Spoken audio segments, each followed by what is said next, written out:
Yan guys, gagawa tayo ng basic pulutan na kalyos. Ayan, pinagsabay-sabay ko na yung bawang, sibuyas, tsaka yung red bell pepper. Ayan, ginigisa natin, ginagay natin yung taba ng baka, tuwagan ng baka.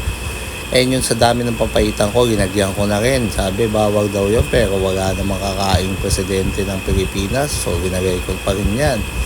Ayan, oh. Pinagagagay ko pa yan, syempre, para dumami yung ating pupulutanin, mga chong. O, ginagyan ko ng paminta, mga 1,500 pieces na paminta. O baka nga 2,500 po yan. And syempre, hinalo-halo na rin. Minekos-mekos uli natin yung ginisa natin bagat ng baka tuwalya, at ginagay ko na yung 500 pieces na magic sarap guys. Ayan magpapagasa niyan, dagdag sarap yan. Syempre magic sarap nga.